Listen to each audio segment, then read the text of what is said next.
কাছে একটা লিস্ট আসছে। তৃণমূল হাইকোর্টে গিয়ে বলেছে সম্ভবত তৃণমূলের পক্ষের কিছু আইনজীবী যে তৃণমূলের 800 নেতাকে নাকি ইলেকশন কমিশন কর্নার করার চেষ্টা করছে এবং তাদের নাকি গ্রেফতার করে নিতে পারে, তো তাদেরকে রক্ষা কবচ দিতে হবে। এদের অনেকের নাম গুন্ডামির সঙ্গে সরাসরিভাবে যুক্ত, সোনা পাপ্পুর নামও রয়েছে এর মধ্যে। আমার কথা হচ্ছে এদেরকে রক্ষা কবচ কেন দিতে চাইছে তৃণমূল? এরা কি ভোটের মেশিনারি তৃণমূলের? Opening remark 30 seconds. দেখুন, এই যে লিস্টটা দিয়েছে তার মধ্যে নাম আমি জানি না, তবে সোনা পাপ্পু অ্যান্ড আদার যেগুলো আছে এরা ভয়ঙ্কর। They are the actual ulcer of our society. অতএব এই ক্ষেত্রে তোমাকে একটি শুধু উত্তর দেব, 2023 সালে অ্যান্টিসেমিটিক বেলের জন্য সুপ্রিম কোর্টে গিয়েছিল যে কেন্দ্রীয় বাহিনী যাতে আমাদের এই মন্ত্রী এদেরকে কিছু না করতে পারে, তাতে সুপ্রিম কোর্ট বলেছিল যে আইনের চোখে প্রত্যেকে সমান এবং পত্রপাত বিদায় করে দিয়েছিল।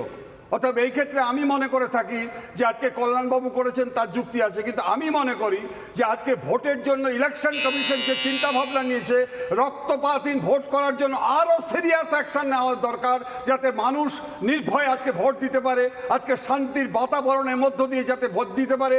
দীর্ঘদিনের যে আমাদের ঐতিহ্য, বাংলার যে সংস্কৃতি আজকে ধুলোয় মিশিয়ে দিয়েছে, সেটার যাতে আজকে পুনরুদ্ধার হতে পারে। হ্যাঁ, না আমার কথা হচ্ছে স্যার, মমতা বন্দ্যোপাধ্যায় যখন বলছেন যে এত বাহিনী কেন আসছে, এরা কি ম্যাড হয়ে গিয়েছে, এরা কি পাগল হয়ে গিয়েছে, আমার কথা হচ্ছে বাহিনী আসা তো বঙ্গে প্রয়োজন। আর যদি সত্যি ভোট শান্তিপূর্ণ হয়, ছাপ্পা না হয়, তাহলে বাহিনী এলেও তো কারোর প্রবলেম হওয়ার কথা নয়, তাই নয় কি? দেখো ভাই, তোমাকে আমি একটু বলে দিই, তুমি বোধহয় নিশ্চয়ই শুনেছো কোচবিহারে সাজুয়াগাড়ি বলে যেটা আজকে স্প্রেড আউট হয়েছে 19টা, তার মধ্যে দিনহাটা এবং আজকে সিতাইয়ে 14টা গাড়ি ঘুরে বেড়াচ্ছে এবং সাধারণ মানুষ কেন তাদের ফুল দিয়ে আশীর্বাদ করছে? কি কারণে বলো না তুমি আমাকে? মুখ্যমন্ত্রী কি বলেছেন, ওনার চিন্তা ভাবনা নিয়ে উনি বলেছেন কিছু মানুষ তাকে বিশ্বাসও করবে, সাপোর্টও করবে। আমি মনে করে থাকি 2018, 2019, 2021, 2023 যেভাবে নাকি মানুষের মৃত্যু হয়েছে, ইলেকশন কমিশনের উচিত আজকে এমন এক্সাম্পল তৈরি করা যেটা সারা ভারত, শুধু সারা পৃথিবী দেখে যে অ্যাডমিনিস্ট্রেশন যদি ঠিক থাকে তাহলে বিনা রক্তপাতে ভোটটাও কিন্তু করানো যায়। বেশ, আমার সঙ্গে রয়েছেন মণিশঙ্কর চ্যাটার্জি, আইনজীবী তিনি নিজেও। আমি প্রশ্ন করব যে এই রক্ষা কবচ চেয়ে হাইকোর্টে যাওয়ার কারণটা আমি জানতে চাইবো। এদের অনেকের নামের পাশেই বিভিন্ন ক্ষেত্রে কেস রয়েছে, অনেক পুরনো মামলা রয়েছে, গুন্ডামির অভিযোগ রয়েছে, সোনা পাপ্পুর মতো লোক রয়েছে লিস্টে বলে আমরা জানতে পাচ্ছি। তৃণমূল কি চায় গুন্ডামি করে ভোটটা জিততে?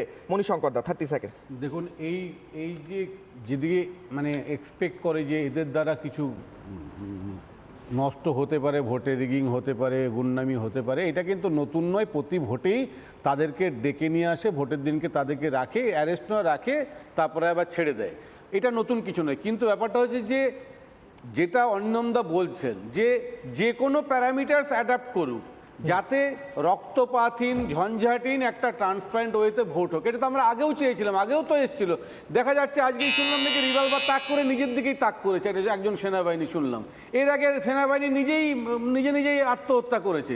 ফলে বাহিনী আসুক, বাহিনী যত ইচ্ছা আসুক, সেটা নিয়ে কিন্তু আমার ব্যক্তিগতভাবে কোনো আপত্তি নেই। কিন্তু কথা হচ্ছে যে নিরপেক্ষতাটা যেহেতু ইলেকশন কমিশন রাখতে পারেনি, যেমন আমরা যখন এসআইআরটা স্টার্ট হলো প্রত্যেকে একদম জাতি ধর্ম নির্বিশেষে বলেছিল এসআইআর দরকার, প্রকৃত ভোটার যারা তারা যাতে নাম থাকে, যারা ভুয়ো ভোটার, মৃত ভোটার তাদের নামটা যাতে বাদ যায়, এটার জন্য এসআইআর দরকার। প্রকৃতপক্ষে কি দেখলাম আমরা? এখনো পর্যন্ত 27.5 লক্ষ ভোটার, তাদের ভোট পারবে কি পারবে না সেটা কেন আন্ডার অ্যাডজুডিকেশন। আমার মনে হয় না এত 19 জন বিচারপতি মিলে এই 27.5 লক্ষ মানে ভোটারকে অ্যাডজুডিকেট করবে বলে আমার মনে হয় না। কিন্তু একজনও যদি প্রকৃত ভোটার ভোট দিতে না পারে, এই দায়িত্বটা ইলেকশন কমিশনের, সেই জন্য তার নিরপেক্ষতা নেই বলে তিনি যা খুশি করতে পারে। এটা আমার প্রশ্ন হচ্ছে, মমতা বন্দ্যোপাধ্যায় যদি জেতার ব্যাপারে নিশ্চিত থাকেন, তৃণমূল যদি জেতার ব্যাপারে নিশ্চিত থাকে, তাহলে কেন সমস্যা? কেন্দ্রীয় বাহিনী এলে কেন্দ্রীয় বাহিনী তো ভোট দেবে না, একটা গেম, সংবাদ মাধ্যম তো থাকবে, কেন্দ্রীয় বাহিনী তো ভোট দেবে না বুথে। পলিটিক্যাল পার্টি তাদের নিজস্ব একটা কৌশল থাকে, নিজস্ব ধ্যান ধারণা থাকে, মানুষকে কিভাবে তারা বোঝাবে সেটা তার ব্যাপার। মমতা ব্যানার্জি যতদিনের মানে রাজনৈতিক জীবন হলো তত তোমার জন্মের আমি জানি স্যার, ফলে এটা নিয়ে ওকে শেখানোর দরকার নেই। তুমি আলোচনা করতে পারো যেটা উনি বলেছেন, তুমি আলোচনা না তুমি বলতে পারো যেটা উনি বলেছেন সেটা সংবিধান বিরোধী। আপনি বলছেন তো সংবিধান বিরোধী, তাই স্টেপ নিক। উনি কি বলতে পারেন যে কেন্দ্রীয় বাহিনী ম্যাড হয়ে গিয়েছে বা কাউকে এই কথা কি বলা যেতে পারে? স্যার আমার প্রশ্ন হচ্ছে ওনার সমস্যাটা কোথায়? কয়েকদিন আগে একজন তৃণমূলের কর্মী যে আমরা ভোট কাকে দেবে জানতে পারবো বলেছিল, ইলেকশন কমিশন তো অ্যারেস্ট করলো। আমরা তো প্রতিবাদ করছি না, বলছি তো ঠিক ঠিক কাজ করেছে। যদি মমতা ব্যানার্জি সেই ধরনের কোনো কাজ করে যেটা বিরোধী সংবিধান, তাহলে অ্যারেস্ট করতে পারে। বেশ, সেটা নিয়ে আমি বলো। ওফেলিয়ার কিন্তু কাছে মমতা আসার ব্যানার্জি আগে কি বলবেন হ্যাঁ। সেটা মানে রিপাবলিক বাংলা কি বলবেন সেটাই আমি শোনাবো। মণিশঙ্কর দা, মমতা বন্দ্যোপাধ্যায় আমার জন্মের অনেক আগে থেকে পলিটিক্স করছেন, মুখ্যমন্ত্রী হয়েছেন, মানুষ ওনাকে অনেক মানুষ সাপোর্ট করেন, ভালোবাসেন, তাই জন্যই মুখ্যমন্ত্রী হয়েছেন। কিন্তু এই শব্দগুলো, এই ভাষাগুলো কি ব্যবহার করা যায়? কোন ভাষার কথা বলছি মণিশঙ্কর দা, এবং প্রত্যেকের কাছে আসছি মমতা বন্দ্যোপাধ্যায়ের বক্তব্য শুনিয়ে। শুনুন।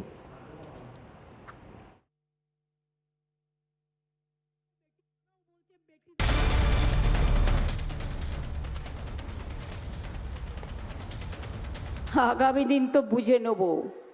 আর যারাই অত্যাচার করছে, কিচ্ছু না, নাম ঠিকানা ফোন নাম্বার অ্যাড্রেসগুলো রেখে দিন। যে যেখান থেকেই আসুক, দিল্লি দখল করার পর আমরা শুধু ওদের একটু মিষ্টি পাঠাবো, ঠিক আছে, বুঝলেন? ইশারাই কাফি, একটু নাড়ু করে পাঠাবো।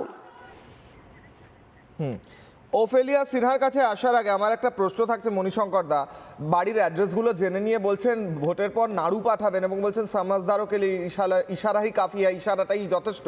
এই কথাগুলো কি একজন এত সিনিয়র পলিটিশিয়ানকে মানায় মণিশঙ্কর দা? না, যখন প্রধানমন্ত্রী, দেশের স্বরাষ্ট্রমন্ত্রী এসে পরে চুন চুনকে এইভাবে থ্রেট করে যায়, সেগুলো নিয়ে তো আলোচনা করো না। এইভাবে একজন মানে পলিটিক্যাল রিপ্রেজেন্টেটিভ ভেবে কথা বলা, স্বরাষ্ট্রমন্ত্রী বলেছেন যারা গুন্ডা তাদেরকে উল্টো করে ঝুলিয়ে দেবো। গুন্ডাদেরকে কেন? আমার তো মনে হয় বেশ ঠিকই বলেছেন। তারা যারা গুন্ডামি করছে, উনিও জাতিকে বলেছেন তারা প্রকারান্তে গুন্ডামি করছে। ওফেলিয়া সিনহা। তার জন্য নানা ধরনের কন্টেন্ট দেখার জন্য লাইক করুন, শেয়ার করুন আমাদের ফেসবুক পেজ, সাবস্ক্রাইব করুন আমাদের ইউটিউব চ্যানেল। পাশাপাশি অন্যান্য ব্রেকিং নিউজের জন্য অবশ্যই চোখ রাখুন রিপাবলিক বাংলায়।